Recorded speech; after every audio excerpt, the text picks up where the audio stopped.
میں نے خواب میں دیکھا ہے کالے رنگ کی مرغی ڈڑبے میں پھنسی ہے، میں اسے نکالتی ہوں، ہے کوئی صاحبہ لیکن آئی ڈی صاحب کی ہے،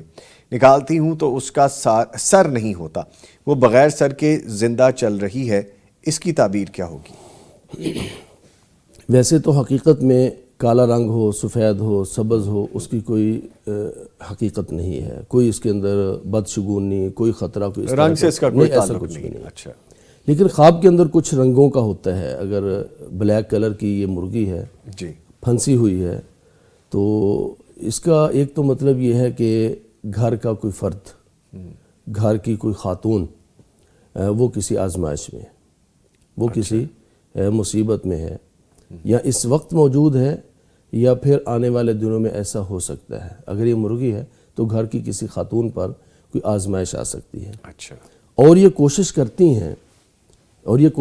اس کو نکالنے کے لیے، لیکن وہاں سے بھی وہ نکلی تو بغیر سر کے نکلی، اور بغیر سر کے ہی جو ہے نا وہ چلتی چلی جا رہی ہے۔ اس کا مطلب یہ ہے کہ ان کی کوشش کے باوجود وہ جو آزمائش اور مصیبت ہے وہ پوری طرح سے ٹلی نہیں ہے، وہ پوری طرح سے حل نہیں ہوئی۔ مرغی نکلی ضرور ہے لیکن بغیر سر کے نکلی ہے، تو اس کا مطلب یہ ہے کہ وہ آزمائش ابھی تک ٹلی نہیں ہے۔ تو اگر اس طرح کا خواب دیکھا جائے تو یہ کسی آزمائش کی طرف اشارہ کرتا ہے، یہ کسی پریشانی کی طرف اشارہ کرتا ہے۔ تو ایسا خواب دیکھنے والا، اس کی کاوش اللہ تعالیٰ کے ہاں دیکھی جا رہی ہے، وہ محنت کر بھی رہی ہیں اس کو نکالنے کے لیے، لیکن جو ابھی تک وہ محنت مکمل طور پہ کارگر ثابت نہیں ہوئی، اور وہ مرغی بسلامت سر سمیت اس کو نکالنے میں کامیاب نہیں ہوئی،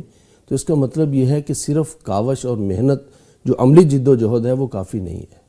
یہاں پر صرف عملی جد و جہد کافی نہیں ہے، یہاں پر اللہ تعالیٰ سے دعا بھی کرنی ہے،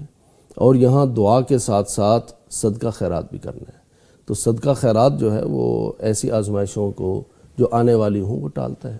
رسول اکرم صلی اللہ علیہ وسلم نے اور یہ بھی فرمایا، یعنی یہ جو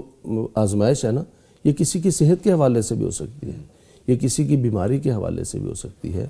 یعنی سر نہیں ہے، سر کے بغیر وہ مرغی چل رہی ہے، اس کا مطلب یہ ہے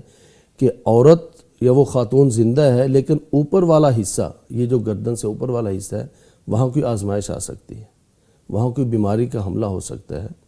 تو ایسا دیکھنے والے وہ فوراً صدقہ کرے۔ اور یہ ہے خاتون ہی، اور یہ خاتون ہے، مرغی ہے، اور یہ خود بھی ہو سکتی ہے وہ خاتون، یعنی نہیں، یہ تو ہیلپ کر رہی ہے نا، یہ ہیلپ کر رہی ہے، ٹھیک ہے۔ تو ایسا کرنے والی، یعنی وہ سر سے اوپر والے حصے میں کوئی بیماری ہو سکتی ہے، خود تو زندہ ہے لیکن اوپر والا حصہ خدا نخواستہ وہ کسی آزمائش میں مبتلا ہو سکتا ہے۔ تو ایڈوانس میں اس طرح کا خواب آنا، یہ اللہ تعالیٰ کی طرف سے ایک کرم نوازی بھی ہوتے ہیں، یہ ایک اشارہ ہوتا ہے کہ آپ کی جو عملی جد و جہد اور کاوش ہے اس کے ساتھ ساتھ صدقہ کریں، اور بیماریوں کا علاج صدقے کے ذریعے سے اللہ تعالیٰ بہت زیادہ اس میں اثر ڈالتا ہے۔ اور صدقہ خیرات جب کرنا ہو، اس میں غریبوں کی مدد ہے۔ ابھی ہم نے زمزم ویلفیئر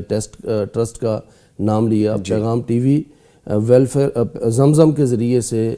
یہ بے یار و مددگار، جتنے لوگ سیلاب کے اندر ان کی سامان جو ہے نا وہ نظر سیلاب ہو گئے، آج کل اس شدید سردی کے موسم میں وہ بغیر بستروں کے، بغیر شیلٹر اور چھت کے وہ لیٹے ہوئے ہیں، تو وہ ہماری اس صدقہ خیرات کے، وہ چاہے نفلی صدقہ ہو چاہے وہ فرض صدقہ ہو، وہ اس کے مستحق ہیں۔ تو آگے بڑھ کر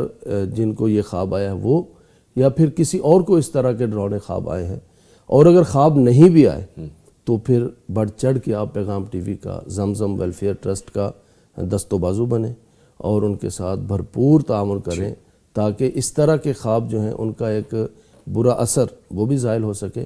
اور جن کو ایسے خواب نہیں آئے مستقبل میں وہ ایسے ڈراؤنے خوابوں سے محفوظ رہ سکیں، اور اگر ایسا کچھ بھی نہیں ہے تو اللہ تعالیٰ ان کو اپنی خیر اور برکت کے ساتھ نوازے، اور اگر کچھ بھی نہیں ہے تو اللہ تعالیٰ کی رضا کے لیے، اس کی خوشنودی حاصل کرنے کے لیے آپ شامل ہو سکتے ہیں۔ ٹھیک ہے، آگے لکھا گیا ہے